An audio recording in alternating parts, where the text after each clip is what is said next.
Hello, everyone. Welcome back. I'm joined by a very special guest, the DJ himself. Yeah, I'm waiting for the special guest to turn up, I but was about to Russ say, is here. when they come in, I've just turned Yeah. up. Russ is here from My Hammers 11, DJ extraordinaire. Yeah, hey, Russ, how are you doing, mate? I'm very well, thank you. I'm very well. Yeah. Still got a headache. I've had a headache all day. You know, like Mm. when you wake up and you get a headache and you don't know why you've got a headache. But yeah, but I struggle on. I struggle on, James. Have you been celebrating? No, I haven't. I'm not. I'm not a drinker. I'm Mm. not really a pubby person. So no, I've just it's been weird, isn't it? Since like Sunday, I've been on a bit of a cloud really because it's just like we're not. We're from. I can't remember. Although I think when we won the Intertoto Cup, I think we got through to when we got knocked out by Bucharest. I think that was in the first round proper or the second round proper. So, but still being in the group stages where you're guaranteed, as we were saying before we started, it's going to be fun with Thursday, Sundays, but at least we've got it, man. At least we've got it and we can worry about that next year. Yeah, I agree, mate. I agree. Let's get into it then, Russ. Let's start off in goal. This man, Mr. Lucas Fabianski. Give me a rating out of 10, mate. We're going 10s. All right, we're going 10s. So Fabianski, I'd put him at a solid 7 this season. When there's been a few times where he's, not too many sort of, when he F ups, so to speak. But every goalkeeper has 1 or 2 a season. Even the best, and I still rate him up there as the best. I think he's still one of the best goalkeepers in the Premier League. I really do consistently, and so I think it's been a solid season for him. The only fly in the ointment is 2 times this season he's got injured in the warm up. Yeah, I'd rather get injured on the Friday. So Randolph's got like a little bit of time to get his head because bless him, it hasn't been easy games. It's the Man City game and obviously the other day as well. So, but yeah, solid 7. I think he's played well this season. That is a concern with the injuries, but I do agree with you 100%. I think 7's a fair reflection of him this season. Mr. Randolph. Now this man's come in, Russ. He come in against Man City. For Fab, he come in against in the West Brom game for Fab. I don't think he's been that bad, mate, this season. I think he's a solid. I think Randolph is a solid number 2. I really do, and I think sometimes we forget how good a goalkeeper he is. I mean, West Brom game there was the thing we could have claimed it, and Souček went through and sort of nodded it past him, but then he did 2 or 3 like worldies. Really, I'd arguably savour the season for West Ham. Not bad because we literally came on with like 20 minutes. Didn't think he was going to play until 20 minutes before kickoff. So, I think he's a good player, and he's only played 2 games.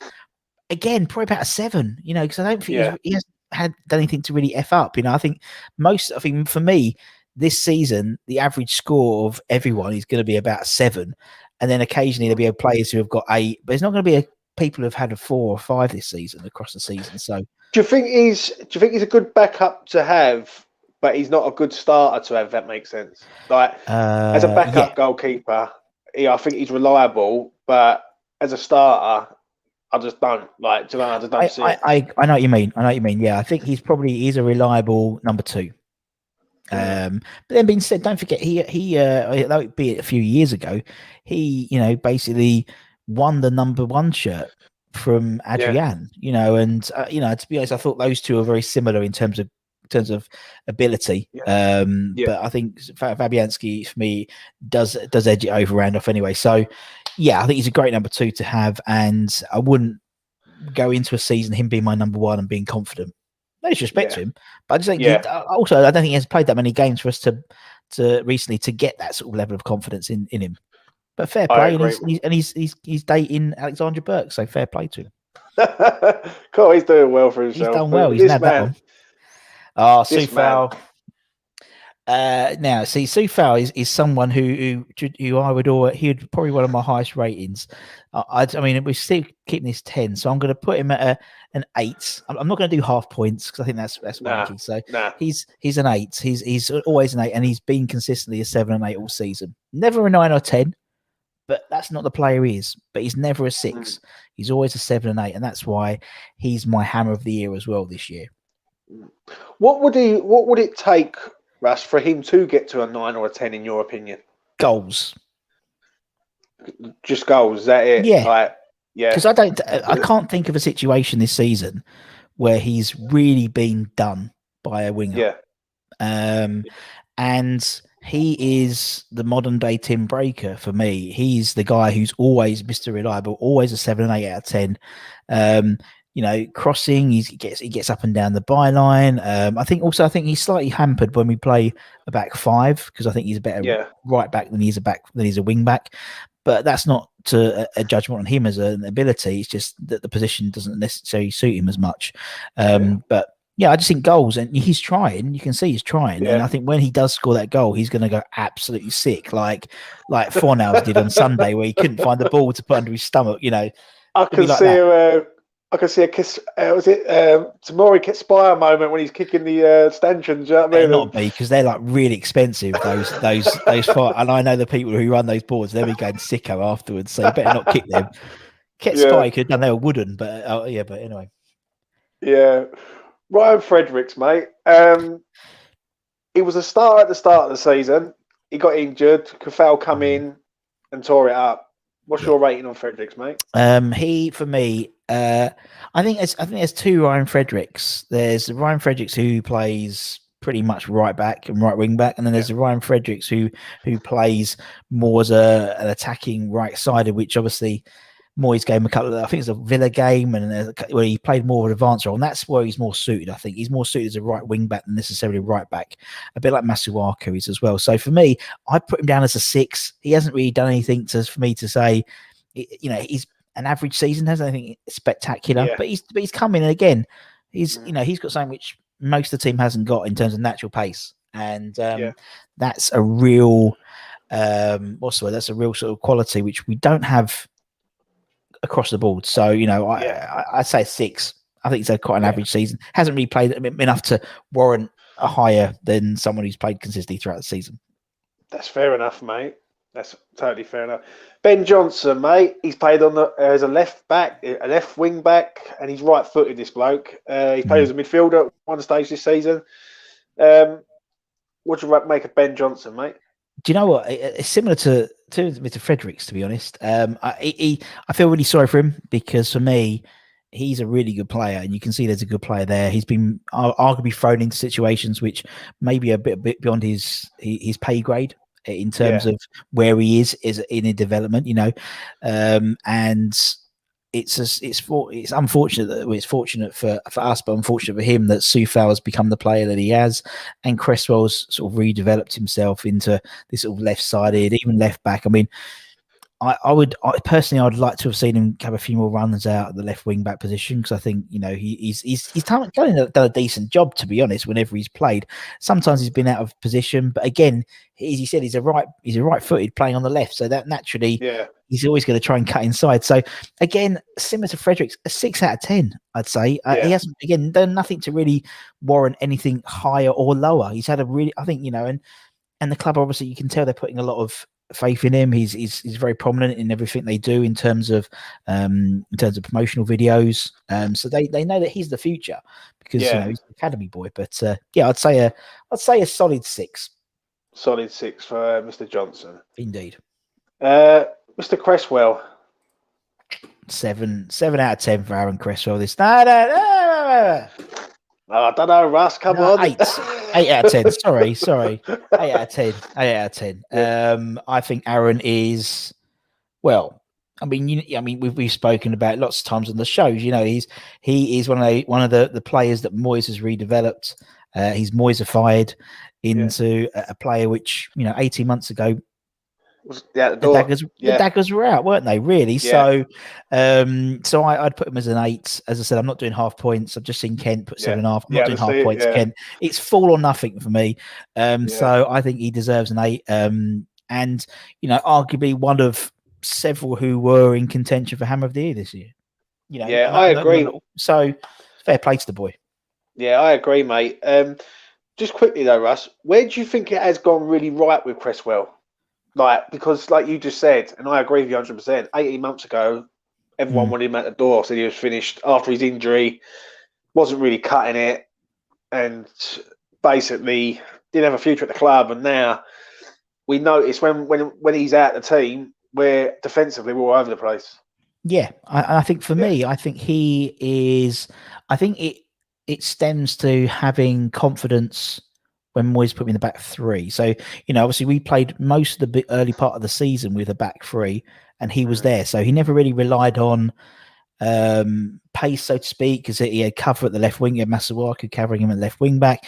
And so I think that gave him a lot of confidence. And I think for him, it is about confidence. And, the Moyes knows he's got a good left foot on him. And so it's about ensuring that he's in the right positions. And it's quite interesting when you look at, I've been doing a little bit of statting, looking at the stats of the season and stuff like that. And when Cresswell and Masuaku have played together, I think we've won almost every game they've played as a unit, as them two, because it was almost like you didn't know whether the crossing was coming from Cresswell or whether he's going to do a 1-2 with Masuaku to cross in or from different angles. So I just think for Cress is confidence. And, I think then he's been taking that into when he's played left back. So, he hasn't got the pace that he had. We know that. And there has been some times where he's been beaten for pace, but then he's not a left back anymore now. I think the role has changed in the several years he's been playing for the club, and so they're more left fullback and right fullback, and more like auxiliary wingers than necessarily defenders now. So, but I just think it's confidence, and I think the whole team. That's why you see, they've all upped their game because it's just the confidence that the boy that Moyes and the boys have Moyes and the boys. There we go. Have instilled. Yeah, 100% agree with you there, mate. I really do. This man, he's a polarizing character. He's been here a long time. You either like him. He's like Marmite. You either like him or you don't. Basically. What do you make of his this season? I think it's been great. And again, he's another player. To be honest, 18 months ago, if he was injured, we wouldn't give a shit. Yeah. We wouldn't give a shit about him. And then I remember this sort of November time this season when he came back, and there was word that he came back from international duty early because he was injured. And it was like the end of our season. We little do we know that a few months later, Deck will be injured and stuff. But he has a rare quality in that he runs with the ball. He actually runs with the ball. Very often I think now footballers tend to pass it, do 1-2s to break. He'll get the ball and run forward, and he's got a trick in him, and he is made for that left wing back position. That's been a real frustration. I think if we'd had him, for most of the season, as well as obviously a few people being injured, he's been a major asset to us because the way him and Cresswell work together. To be honest, Masuaku, again, he's been injured quite a lot. When he's played, he's been great. I'd probably put him down as a 6, to be honest, because he hasn't played that many games, to be fair. But when he's come in, he's always done a job, and hopefully next season he'll have a relatively injury-free season. I think then we'll see some stuff from the big boy. I think he's a good backup to have at the club, but I think he needs to improve his crossing a little bit. That's the only thing I will say on him. Other than that, he's good. Mr. Craig Dawson. 7 out of 10. I think he's. Are you surprised, Russ? Yes. Are you surprised at the way he has come in and not so much been like, how can I put this? To come into the team and be a reserve defender, so to speak, and then end up getting a full first team spot. Are you quite shocked by that? I think we all were. I think he came in and. To be fair, we looked at that going, Craig Dawson, it's like we knew of him from, being a bit team player, in various teams and stuff. But he's come in and to be honest, he's epitomised, I think, the team this season. To be fair, pretty much all of us thought we were going to have a tough season this season. And when we sign people like Craig Dawson, we think, oh yeah, we're going to have a really tough season this season. But to be honest, he's epitomised because he surprised people, same as the whole team surprised us this season. And there's no doubt for the couple of million we've paid for him, when we've obviously 20 games, whatever it was, he's been brilliant. I think he's what we need. It's great going out and buying these amazing ball playing defenders and who can do this and ping balls. He don't do that, but he's as solid as a rock. And I think Watford are absolutely gutted that he's turned it on, because I mean they were all saying, he was the worst player for us last season, and brilliant, thanks again. And now, worst play they've ever had. Some people were saying. Arguably now, when the England squad came in, provisional today, people were saying, oh, poor old Craig Dawson, sixth best club in the Premier League, and he didn't even get a shout in. And no, I think he's great. And 7, and I think his partnership with Bonner is obviously, and Cresswell as a 3 has really sort of been the bedrock of our success this season. 100%, mate. And getting on to that man, Mr. Angelo Ogbonna. This man gets better with age, doesn't he? He does. Ironically, if you run the numbers, when he's not in the team, we perform better.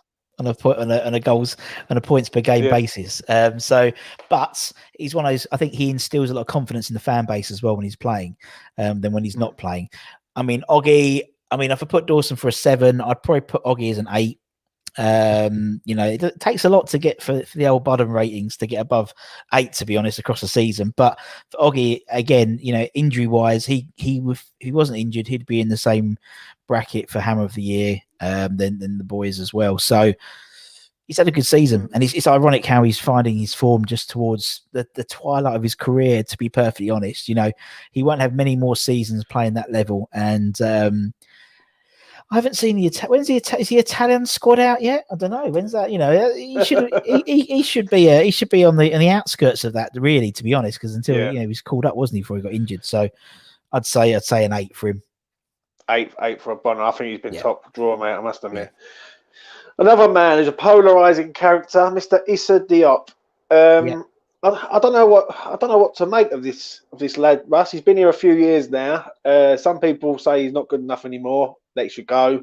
Some people say you got to give him time. Like good things come to those who wait, so to speak. What's your thoughts, mate? For me, I think he is a confidence player. He's a confidence player. Where I think Dawson, you sort of, he'll always have a good go and he'll have a go and put his foot in and have a same as Soufal and Cresswell. I think he's very much a confidence player. I mean, not being fun. I remember when we were playing Man United. And Mourinho was in charge, and he called him the Beast. He was like, I don't know where you found this guy, but he's a beast. And he was a fantastic. So, he's got it in his locker. This season hasn't been his season, I think. I think with someone like Diop, he has to play a number of games. I don't think he's a bit player. Where I think Dawson could come in and do a job on a match by match basis. I think he needs confidence in coming in. So for me, I'd probably put Diop down for probably a 6 this season. There's been times he's been found. I think he goes missing a little bit in the back 3. It's easier because you've got 2 more centre backs to clear things up. But when he tends to come in at the back when we're playing 4 at the back, and so he gets exposed a little bit more. So I'd say a 6, to be honest with him. I'd say 6. Yeah, I agree, mate. I do. Mr. Balbuena. Now this man, Russ, is leaving. Well, he's left. He's leaving. He's left the club. Give me a rating, Russ, of his overall time at West Ham. Again, there's 2 Balbuenas. There's Balbuena when he was in form, and Balbuena when he wasn't in the team. When he was in the team, he was the Craig Dawson. Really, he was. I always liked him as a player because he was solid. Wasn't anything particularly glamorous, but he just got in the way, and you can't fault someone. I mean, he was captain of Corinthians while being a Paraguayan player. So, Corinthians is in our team. So there's something about the boy, I mean, to be honest, I'd probably put him down as a 6. Again, he was quite, this season he's been average. He's come in and done a job. There's been many situations where he's come in and you've gone, I forgot, apart from when he got sent off. But apart from that, so I'd say a 6 for Balbuena. It's a shame because I think we could have used him next season, but if it means that we can get someone like Alves more game time or Alese more game time, then I think that's the right thing to do because we have to look to the future. Ironically, obviously, he's younger than Ogbonna, but it's just the way it is. But it's a shame. But he's done a job for us. He did do a job for us. Yeah, I agree, mate. I do. This man, captain, leader, 22 years old, England international, world class. Yeah. What more is there to say, Russ? 9 out of 10. Yeah. 9 out of 10. He is. I was talking yesterday on a podcast with a bunch of Sunderland fans about our season. I talked with Declan Rice, and I was like, the boy can go into any team in the world and improve them without batting an eyelid. Easily go and play for Real Madrid and Barcelona and Bayern Munich and all the top teams, and unfortunately the top teams in Premier League as well, and do a job without really. I can't think of anyone who plays his position better in the world currently. Honestly, can't. And it's not just me with my claret tinted glasses on. I just can't. And you look around the types of players who would be competing with, they're all the wrong end of 30. Fernandinho. Would you say though, Russ, that he's like a prime Kante?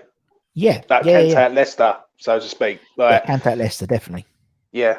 Do you know what I mean? But I think it's because also he's part of a team that isn't competing. So, I think Kante in Leicester was arguably a better player than Kante in Chelsea. So in Kante at Chelsea, he's got, at the time, even now, he's got Jorginho, he's got, Mason Mount, he's got other names. So he doesn't stand out as much as he did when he was at Leicester. Same as Declan Rice. Declan Rice at West Ham is more of an impressive character than if he went to a Man City, for example, because he's one of a lot. Where now he's a big fish in a relatively small pond compared to City. So, definitely, I think, he's a top boy, had a great season. And again, it just shows you how important he is. When he hasn't played, we haven't played. Yeah, I agree, mate, 100% there. His defensive partner, Mr. Potato Salad himself, first season in the Premier League, full season. He's played every minute of every game, barring 1 minute that Russ done on his quiz. But not on the official West Ham website. I noticed today they haven't put that in. It's like, I'm going to have to message them and go, I believe so. I believe he was so tough in the last minute. He's a 9 as well. I don't think I don't give out 10s at all. I just don't think. I think there's a point of having a scale, and he has been outstanding. And obviously we did the stats the other day.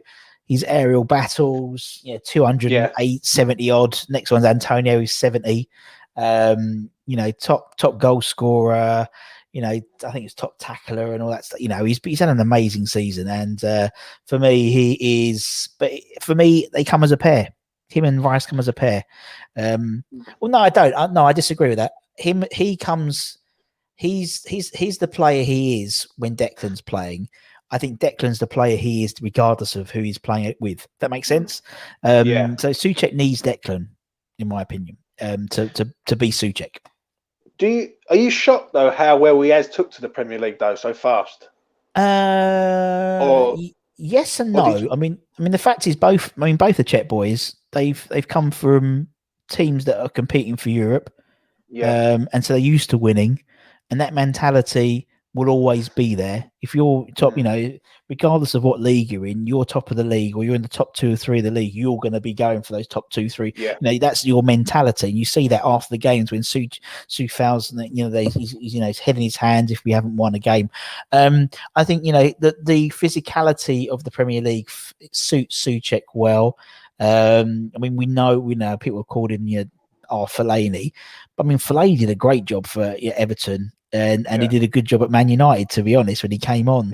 And so it didn't surprise me. I think it surprised me how quickly he's come in and just like he's been playing Premier League all for all his life. So I think he's absolute mustard then, boys. And what I like about Souček is he's and it's horrible to think of it, but because he's not a particularly skillful player, he isn't really. He's a relatively simple sideways. He doesn't do. Declan's got it all. He has it all in his locker, but Souček doesn't, which is great for us because it means that the likes of who would pay the money to get him, the likes of Real Madrid, not like Bayern Munich they won't pick him because he hasn't got the skill. He's got he's like Fellaini. Yeah. He's not technical. He's robust. He's like robust type player. He gets stuck in, and I totally agree with you there. Really do. He's like a robust type figure. Do you know what I mean? Yeah. Technically, he's not a Real Madrid. I couldn't see Thomas Souček sitting in Real Madrid's midfield, but I could maybe in Bayern Munich, a little bit, maybe. Yeah, but, depends who they play him against, playing with. But yeah, I agree. Yeah, I agree with you there, mate. This man, right? He signed. He left on loan. He signed again. He come back. Then the board criticised him, and then he played a few games, and he's left now. Give us your overall rating on Mr. Snodgrass for his time at West Ham, mate. Again, there's two scorings. There's one of him on the pitch. There's one of him in the changing room. In the dressing room. On the pitch, he was always a 6, 7. That he was always a solid, dependable. He'd always give it. Typical West Ham player in terms of he'd always put a shift in. In the dressing room, 7 or 8. Because he was. He was always used for the gag videos and he's always getting in the middle. And I was gutted when he left because for the team morale more than anything. Because he wasn't getting the team. He was playing the cup games, but he's a great he was always they'd be on sort of in the dugout. You'd hear him shouting and laughing. During a match because they'll be talking about West Ham clips and they'll be talking, he's snod father. They call it, they'd shout him snod father. Go on, put your kit on, all that type of luck. And it was just good banter. He's always great. And the fact that he's still, you can see, he still gets involved in the banter on Instagram and stuff with the boys of how much he's still part of them. That makes sense. Yeah. Yeah, I agree there, mate. I think he was a top class lad and I was gutted when he went and all. This man will be going next season. It's his final season with us next year. 18 years servant. Mr. West Ham, what's your thoughts on his season this year, mate? A game of two halves, I think. Yeah. The first half being you've been picking him in the wrong position. And the second half is, you play him in the right position. So when he's not playing the right position, he's a 6. It's 5 because he can't question his effort. He always has a go, doesn't matter where you put him. A bit like Antonio did, where he played like right back and right wing back. He always would have a go. But I think this season, it's not a spectacular season for him. In all honesty, again, probably around a 7, I'd say this season. The whole team has played an average of 7, I think, because just them as all across the season. But I think with Mark, again, there's the fact of what he brings outside of offside the pitch in terms of in the dressing room, and we know what a great captain he is and a great man managing captain he is, and it's horrible to think that next season will be his last, but it will have that sort of added spice to the sort of same season as like the bowling. Every game will be like, the last time he's going to play Man United playing for West Ham, and last time he played Tottenham, and you guarantee he'll be up for every game we play against him and these other teams. But I'd say a 7 for the. I think it's fitting that we get Europe on his last season, if that makes sense, for how much that man has been through. He's been through a hell of a lot, West Ham, a hell of a lot. I think for him to get European football is absolute bang on, mate. Really, it really is. But this man, Mr. Manuel Lanzini, he arrived. He was there. He's been there a long time now. Scored a great goal against Spurs. Got us a draw. Played well against Burnley. How do you see his season, mate, as a whole? Start and stop rather season, unfortunately, and it has been for a while. It's clear that his favoured position, or not favoured, his regular position isn't his position now. It is this sort of deep lying central midfielder, which obviously that Burnley game was fantastic, and clearly that's going to be his position. I felt really sorry for Lanzini. Part of the reason is, if you look at it for his West Ham career, he's played best where he's had a foil. So you go back, and obviously his best seasons were when he had Payet playing with him, when he had Arnautovic playing with him, obviously when Moyes came back. And in between that, when he's come back, he's been like, rough diamond. He's the one who's got to do stuff. And I think that's too much pressure for him. I think he's come back into the team now. He's got your boy, he's got Jesse, he's got these players around him now who he can feed off, and so he's got people to bounce off. So I mean, he hasn't played at all, many games this season. So I'm going to put him down as a 6. I know he scored the goal, and I know, but I just don't think he hasn't been consistent enough because he hasn't played because he gets getting injured. Bless him. But we know there's a player there. Where was you though? Quickly, Russ. Where was you when he scored that goal against Spurs? I was in my front room, and my mother-in-law came in thinking I turned my ankle. Because it was like, it was like, what have you done? Because obviously it was during proper lockdown then, wasn't it? When my mother-in-law was here, so she thought I turned my ankle. So, like she knows what was going to happen. I mean, how can they wouldn't be able to get me up if I did turn my ankle? But because of that, I was there. It was a great moment, and it's again one of those moments which would always be part of. He'll always be part of West Ham folklore history because of that goal.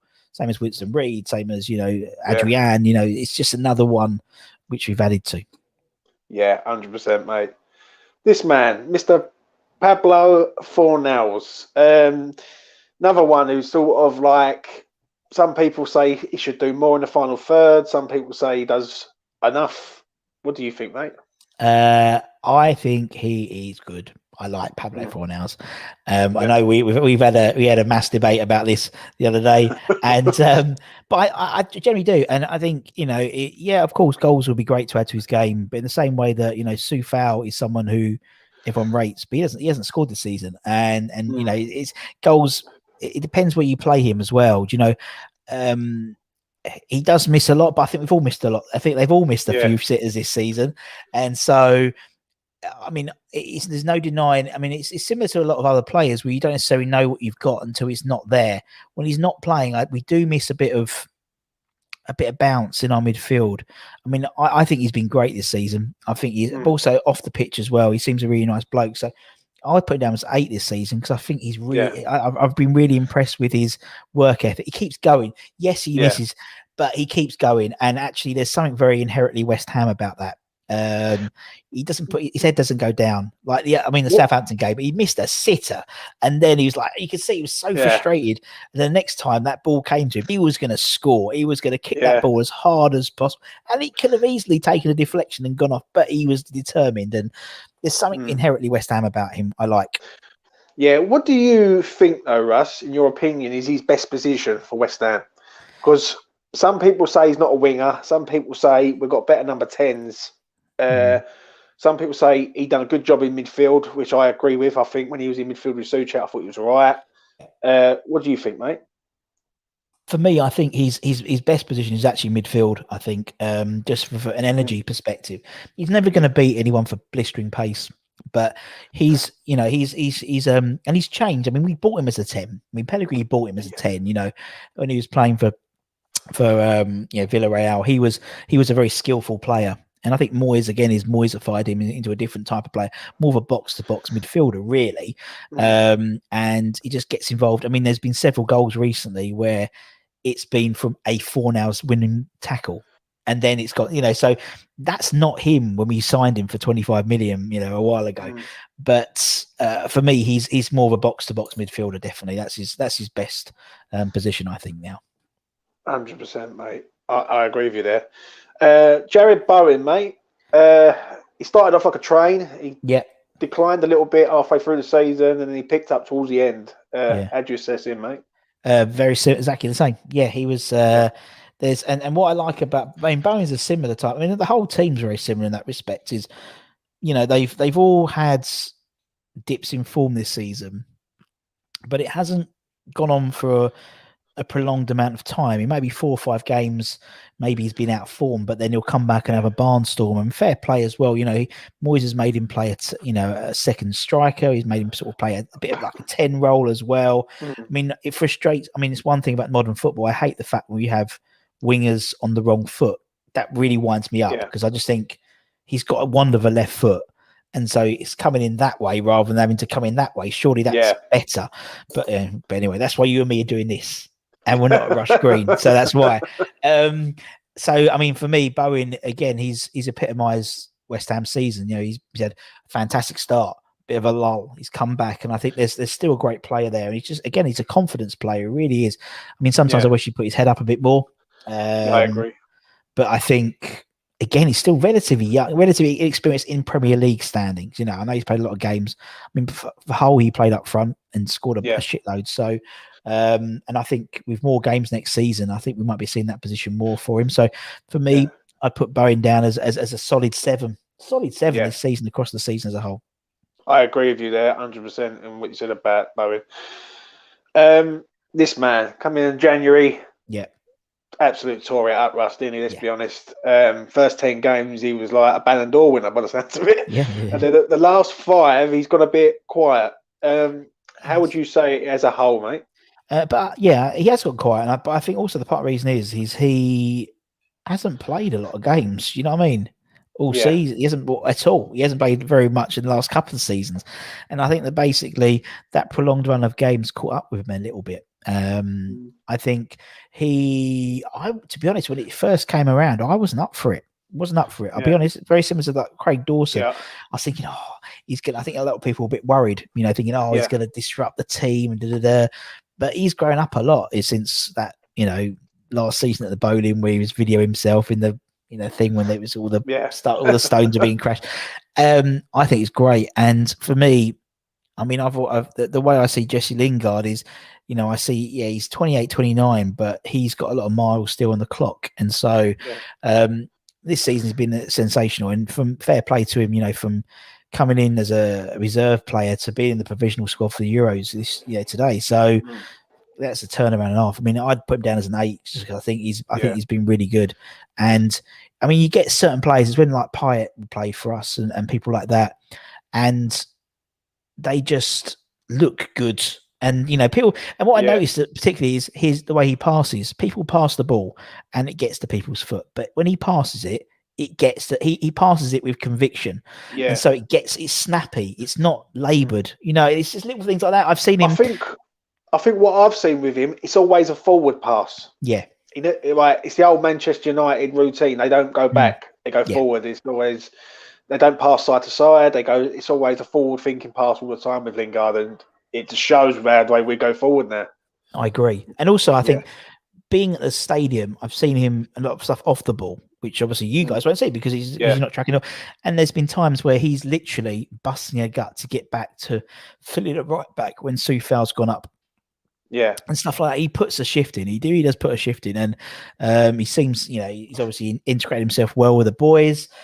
There was one of the questions someone on the podcast yesterday mentioned. He's like, "Would you rather take in your team now? Would you rather have Jesse in his prime now or Payet in his prime?"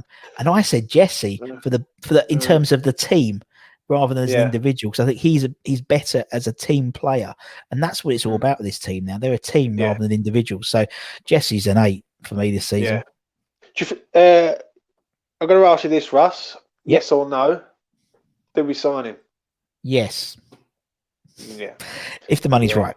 Do you know what I mean? I think if you're spending 25k, I wish 25 million, then I think that's the limit. For me, I think after 25, I think you got to think, well, he's a great player. He's not. I wouldn't say he's I mean, a lot of people think he's a priority signing. Obviously, our priority signing is a striker.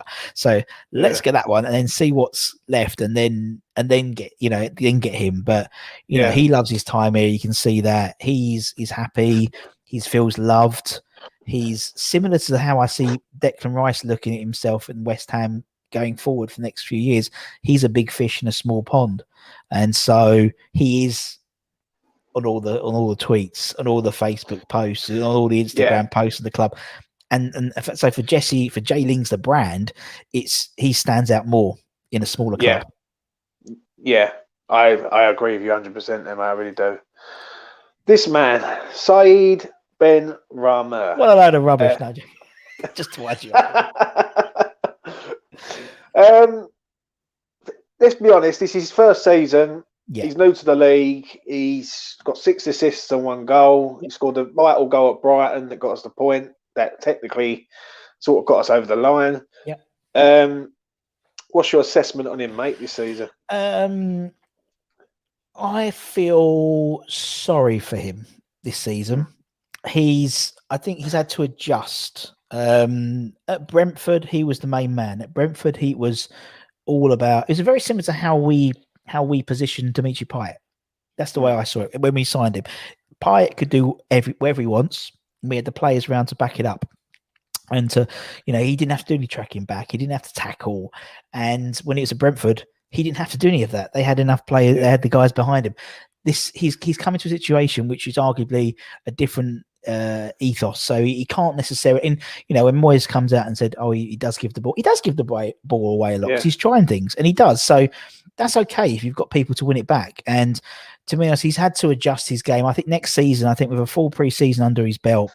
And I think you'll see a different play. I mean, we all know. I mean, I know but because you talk about him a lot. But he's a player. There is a player in there. We know that. And he's got a bit of enigma about him. He could win a game on his own. A bit of Di Canio and Payet and those Joe Cole and those type of players. We love them. But to be fair, he's put a shift in. I was looking at the stats, something like tackles or something. He puts a few tackles in compared to, he's tracking back. And so, for me, I think there's a definite. I mean, at the moment, obviously, finally scored, which is great. It's a 7. I mean, he's as a player at the moment, he's 7, but next season he could easily be a 9. Prolonged period. Again, confidence. He is a confidence player, and particularly obviously when he missed that. No, not sitter, but he missed that header, and everyone thought, "Oh, that's it." But fair play, he comes out, he keeps going. He doesn't seem to shoot as much as he did when he started. So I think Moyes has sort of reined that in a little bit, but he just needs to be moulded. That's all. Yeah, and you're right. You're totally right when you say. I think with him, I think what it is. I think you got a player there, but you just got to work with him. I think what it was, and someone said it before. That when we signed him, we thought we were signing next to Dimitri Payet. Now, we got Dimitri Payet right at the right time in his prime. Yeah, exactly. European experience with Marseille.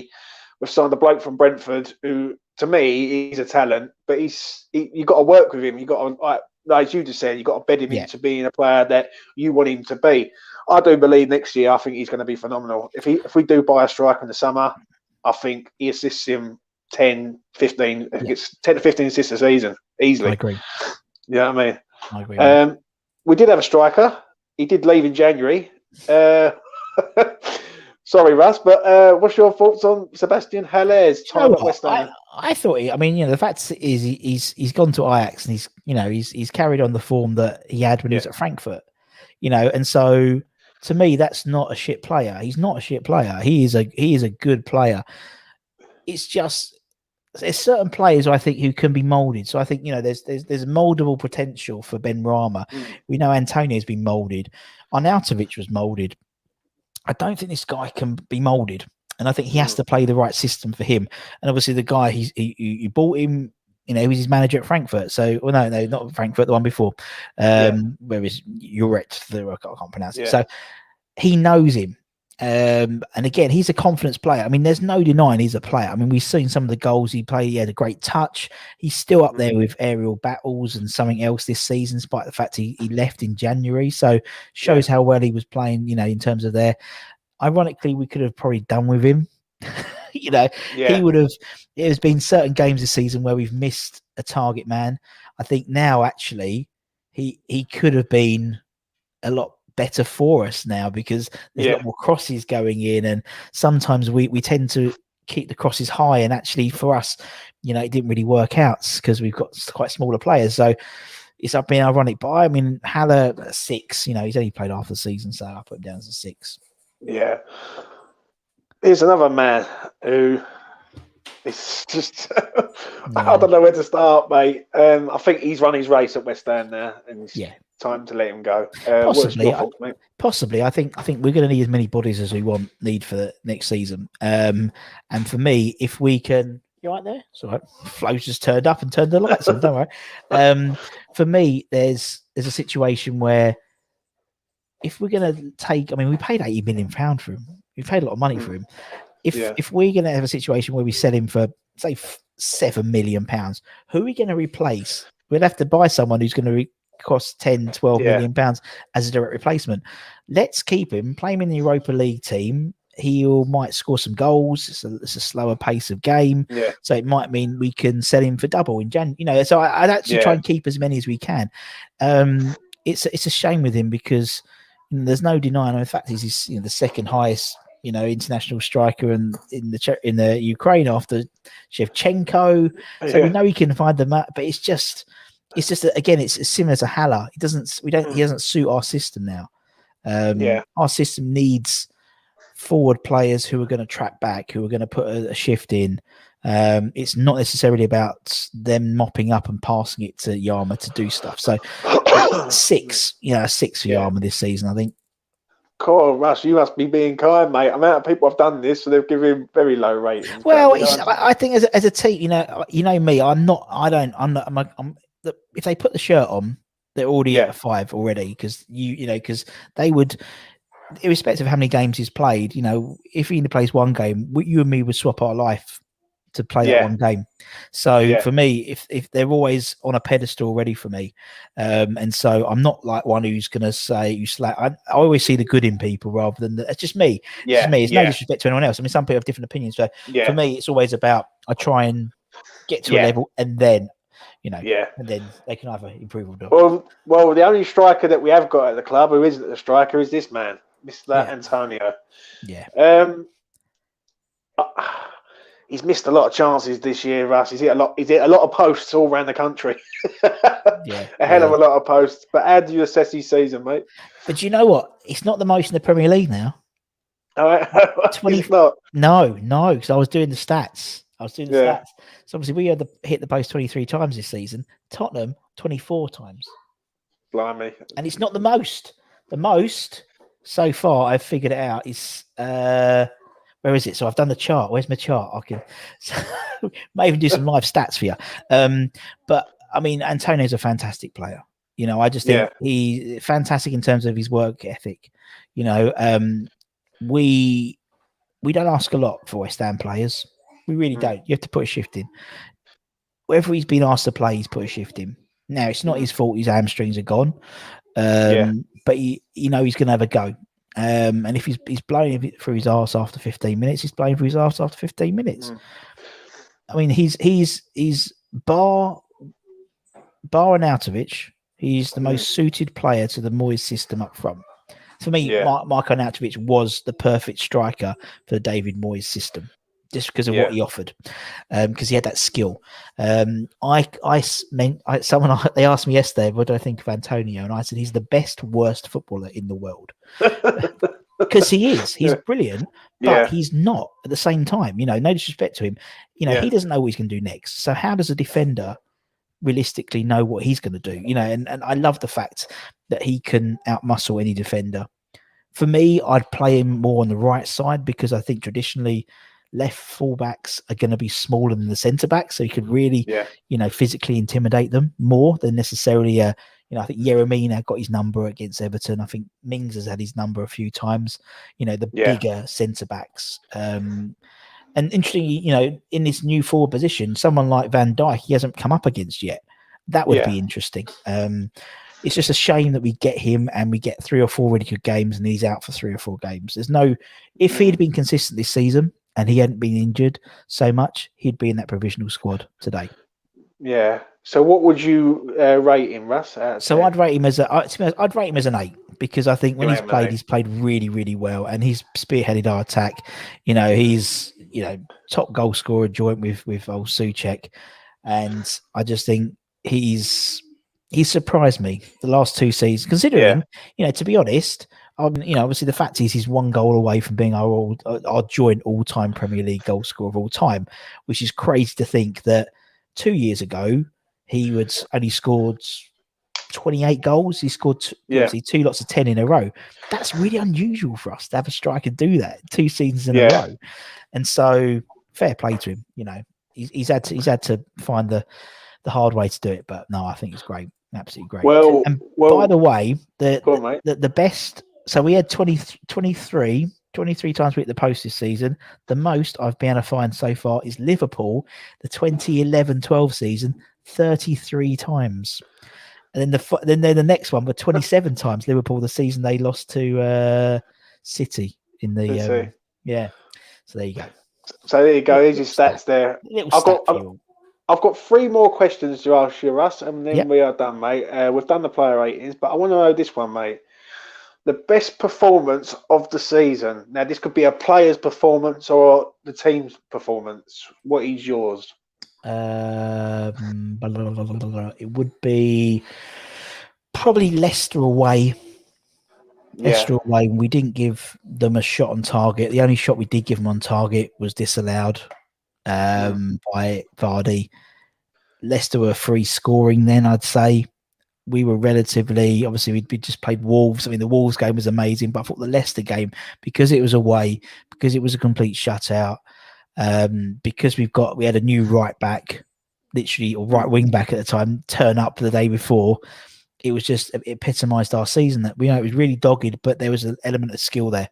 And of course, Lingard, scoring 2 goals at his debut, the first time that's happened since Sinclair. But for me, it's all about the team this season. So the best team performance, I think, was that Leicester away game.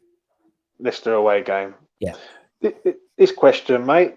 GSB summer, winter transfer windows. How would you rate them out of 10? Well, summer one. The summer one. You got to think who he got in.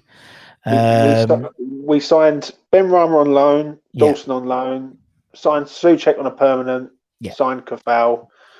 The winter window, we let Haller go, let Snodgrass go, brung in Lingard, and that is it, mate, I think. We made Dawson's loan permanent and Ben Rama's loan permanent. Yeah. I mean, if you look at them now retrospectively at the end of the season, they ain't bad. I know, and they're not bad in retrospect. I know at the time, both windows we were like, we ain't got a striker, but I'm being funny. You bought Jesse Lingard and he scored 9 goals. There's no, I know people are like, we should have got Madja. Madja scored 1 or 2 this season. There's no guarantees. Same as the beginning in the summer, we was like, we got Craig Dawson in. What the fuck? He's probably been our most consistent defender all season. So in retrospect, looking back at it, they weren't too bad at all compared to other ones. Christ. And also, you said, and what I like about Moyes coming in is you got to think he's coming. As you said, he's he doesn't want, and that's what I loved about the fact that we sold Haller, because that took some balls to do that, to say we're not going to take half the money for Haller. What? But we're going to lose half our money on Sebastian Haller, our record signing. We're also going to send out Felipe Anderson on loan, our second highest, transfer. Almost 70 or almost 80 million pounds worth of player we got rid of. Yeah, that takes some balls. Some balls, and I think and I just hope that Moyes is given the chance to spend money. But he's not the type of, and what I like about Moyes is he's not the player who's going to go in. He's not the manager who's going to go and spend 40 million pounds, 50 million pounds on a player. That's not his nature. He's going to pick up 15, 20 million pound players and turn them into 40, 50 million pound, which is where we need to be. Souček, you can get 4 times your money with him. You get 60 million, no problem, on 70 on today's market. Soufal, 20, 25, no problem without batting an eyelid. You double your money on Bowen as well. And so I think both have been solid, but not at the time. At the time, we were all like, oh, God. But in retrospect, they're okay. I mean, everyone's got different opinions, but that's how I thought they were both like reasonable transfer. Probably better than a lot of transfer windows we've had before. They've been quite disastrous sometimes before. And it's great to spend money. It's great to spend hundreds of millions of pounds. But they got us fuck all. They got us bugger all in Pellegrini time, didn't it? Really? Yeah. I think it's looking back, and I know some people are like, we didn't spend the money then, or that we didn't spend the striker. If we're led to be believed, Moyes had the option to bring in a striker in January. He didn't want to spend it. He's by what we've heard from him, he treats transfer budgets like it's his own money rather than sweeties. And so I like that, because if it means we can get the guy we can get in, frustration that maybe a striker would have cut those crossbar hits in, and we would have been in the Champions League. But shoulda, woulda, coulda. Our whole crew, our whole me, Jim, our whole fan history has been what shoulda, coulda happened, what would have happened if we'd done this. And if my auntie had bollocks, she'd be my uncle, and that's basically West Ham. So there's been less of them this season. So I'd say they're both quite good in retrospect. Not the time, but in retrospect, they've been quite good. Give them a rating out of 10, Russ. You personally, out of 10. So the first, so say the summer one, you got to look at. I mean, I've got to look at a 7 because 7-8 because you bought in you Suchek on permanent. You got Ben Rama in, Craig Dawson afterwards. But again, it's looking at it now. At the time, I'd have been probably about 6, but looking back at it now, it would have been a 7 or an 8. The winter transfer, you got to look at bringing Jesse Lingard in, making Ben Rama permanent, making Craig Dawson permanent. Again, I say a solid 6, 7 again, because you got to think the effect that Jesse Lingard had. 9 goals rather. Player of the month. Nominated several times since then, as well as winning it in April. England call up and all. England call up. That ain't too shabby. That ain't too shabby. And if it means that we can get him in the summer, then that's I'm all for it. That's it, mate. That's it. And finally, Russ, this is the final question, mate. Moyes and his backroom staff. 9 out of 10. Yeah. I think not. I think, do you know what? I think, I was personally, I was really gutted when he wasn't appointed full time the first time round. Because I think we could be theoretically 18 months further down the line than we are now. Yeah. And the guys I was talking to the other day were Sunderland fans, and they obviously didn't have a good time with him. But I don't think, I think people forget how good he was at Everton. He basically did in Everton 10 years what he's done in one season with us. He's taken them from relegation to in Europe, and obviously, hopefully, he got them to the Champions League qualifiers for me. That's not too shabby for an Everton, but I think he's the right man. He's the right man for the job. He really is. We tried the experiment. We tried the flashy, championship winning, and it's you need the foundations. Pele, I think that was 3-4 years down the line. We should be getting someone like him in. We haven't got, and Moyes has come in. I've said it before. I liken it to going and buying a beautiful apartment at Canary Wharf and spending millions of pounds on this rooftop apartment. But if the foundations are shot, it's a waste of money. Yeah. And we never I agree.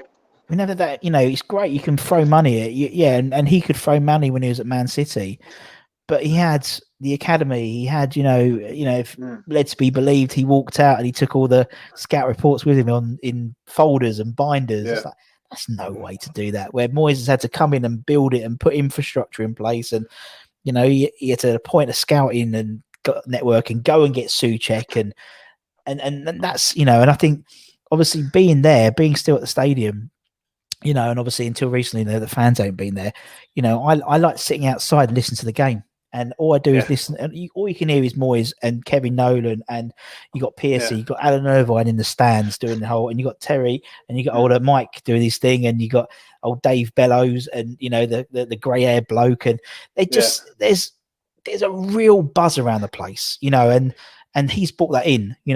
As I said, this is my 20th year I've worked at the club, and I've never seen a situation before, so an hour and a half before the game, the players all come out and have a walk around the pitch. And it seems really silly, really insignificant, but they all turn up. They've all got their masks on. They're all, COVID, compliant, but they're all jostling with each other. No one on the phones. They're all just chatting. And, and we've had, you heard reports of, Stuart Pearce organising quizzes on the bus, so no one's on their phones. And, that Michael Antonio's been learning Spanish when Fornals came in to, and the Czech boys, and it's stemmed from the boys and the backroom staff, man. It's like, it feels like a like the camaraderie. They're all in it together. They're all in the same boat. And you need that. You need that, particularly now when there has been no fans. Usually the fans could drag you over the line, but they're not there. So the fact that we've had this camaraderie and this team spirit and this team ethic without 60,000 fans screaming at them to play, that takes some balls to sort that out. And when people who were at the game on Sunday saw Moyes, like how happy he was walking around the pitch, and we gave him the mic to do an interview, didn't bother looking at the camera, turned around, looked at all the fans, and was just like in the centre spot doing his own Church Willian sort of speech, and it was brilliant, and it was so nice, and I felt so vindicated. I thought he seemed vindicated that he as well as it's great for us, it's great for him. He has had some shit jobs he has been seen to be a bit of a joke. Man United, Sunderland, Sociedad, the fact that he came to us and then we got rid of him. That took some balls for him to come back as well to say it. And so, do you think though, Russ? Do you think he's assembled though a backroom staff there though of like that backroom staff to me is like a world class backroom staff. Yeah, it might not mean much like Kevin Nolan, Stuart Pearce, but when you look at it, it all blends in well. You got Stuart Pearce, who's the defensive side of it. You got Kevin Nolan, who's the attacking side of it. Alan Irvine's been a manager before. He's experienced. He knows how to deal with man-managed players. Yep. Nevin, he worked for England. You don't go and work for England if you don't know what you're doing. Do you know what I mean? And it just seems like he's built like not so much a spirit there, because the spirit is amazing. Don't get me wrong, but the backroom staff make Moyes better also. If that makes sense. Yeah. No, I totally agree. I think he's been very shrewd. I think he's brought in, but also he's brought in people who understand West Ham. He's brought in a former Ham of the Year in Stuart Pearce. He's brought in a former captain in terms of Kevin Nolan, and not only to be honest, you look at Kevin Nolan's pedigree. Failed at Notts County. Didn't really do a good job there. Orient, I think he was manager of Orient for a while as well. Didn't really do anything there. But as a coach, I think he's brilliant. And I just think I think actually it's feelings that there's the man, because he's like, our free kicks and corners and plays, they've all come from him. He's got, he does all the things with his little microphone, and the walkie-talkie and it's having the balls to say, right, okay, well, this is what I'm good at, but this is what they're good at. And the whole team just seems to be pulling in the right direction. And, look where we were before, like say pre-lockdown. So pre all this crap, the team, the sort of the fan base, there was a bit of a disconnect. There was, it was quite a hostile place. Ironically, the best game was that Southampton game just before we went into lockdown. And look where the team are now. You've got people gagging to go back to the stadium on Sunday. It was brilliant to see them all back. They were all cheering. Everyone got a lovely clap. We're proud of the team. We finished 6th. First time we've been in the top 6 for 20 years. Highest ever points tally, highest ever wins tally. We're looking forward to the season. I mean, I'm gutted it stopped. I'm gutted. I'm gutted we can't just start again and go again, because I think the momentum of what we've got a huge momentum behind us, and it's all down to Moyes. It really is. It really is. And he's galvanized the club again. He's got it back to where, he's got a system in place and he's got a project, and you can see the blocks, the sort of building blocks towards it. And to be honest, we haven't had that since probably Big Sam. Big Sam, love him or hate him, he had a job and he created a system to get us promoted and secure in the Premier League. So he did that. Bilic came in, apart from give it to Payet, there wasn't really a plan. Pellegrini, throw money at everything and see what sticks. So again, there wasn't really a plan. Here, there's a plan, getting guys in at the ground level, not necessarily big time Charlies, getting guys in who are going to fight for the job, fight for the shirt. And that's what we want to see. We want to see someone who's a £5 million player, and by the end of the season, he's a £20 million player. That is, why we live, we watch it. We like to see the academy boys coming through. It shows progression, doesn't it, mate? Yeah. That's what it is. And that's what I think I summed it up quite brilliantly on West Ham Fans TV. I said, as long as we see progression, I think every West Ham fan's happy then. Do you know what I mean? Totally. Do you know what I mean? So, I agree with you, mate. I think he's done an absolute superb job with the budget he's had to deal with, and with the squad depth he's had to deal with and all. Because let's be honest, he's had to deal with 14, 15 players for the whole season near enough. Do you know what I mean? Totally. And I think that when you look at manager of the month, I know he's been nominated for manager of the month this month. He won't win it because it'll be Liverpool, just because they've had an amazing end to the season. But he just, what I like about him, he's pragmatic as well. Do you know what I mean? He hasn't. I mean, some managers are stuck in their ways, and I know people call him different Dave sometimes and things like that. But where that Burnley game, for example, where he played all the forwards, he had to play all the forwards, but he didn't make Fornals play as a CDM. You know, he didn't force these players. He said, right, okay, well, we've got to change it around. He's played 3 at the back. He's played 4 at the back. He's played Antonio up front. He's played Bowen up front. You know, we don't know what 11 he's going to pick. So if we don't know 11 what he's going to pick, how the fuck's Huselos or not Huselos, how's Solskjaer going to pick? So there's always a twist. There's always. I think it's very or not. I think it's very professional now at the club. I think that's the one thing I will say. And what you just said there about the team selection, I think if we go back a few years ago, we could probably tell you a team selection a day before it went out. Easy. Yeah. Now I couldn't tell you like who's going to play. Like maybe you could probably predict it to a point. You could probably say like your back four, like your 2 DMs pick themselves, the goalkeeper picks himself, etc. Yeah. Your right back, your left back. But as an attacking front, you don't know whether Ben Rama's playing, Bowen's playing. You know what I mean? No. Even when they do play, you don't necessarily know the position. So you know, the 4 of them, say you play the 3 and Antonio, you know, quite often than not, Antonio ends up drifting off to the right. He was almost like playing right back the other day because Soufal was up front, and you know, and there's just a real fluidity with the team.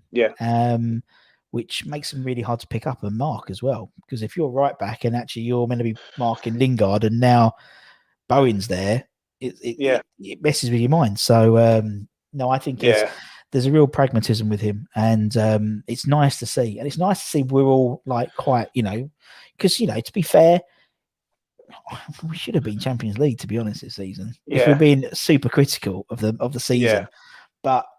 I think that, but personally, I think that would be a step too far. That's almost a Pellegrini step too far for us. I think if we were in the Champions League, I think we would have been above our station. I think Europa League is where we are at realistically as a club at the moment. Even more so than I think a lot.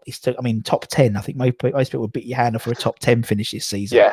Same as next season. I think next season, same again. Top 10 is what we need to do, and then be regularly in the top 7, and then regularly in the top 6, and sort of. You know, there's years to come with this team and this regime. You got to start somewhere, and basically the Europa League is the place to start. And I agree with you 100%, mate.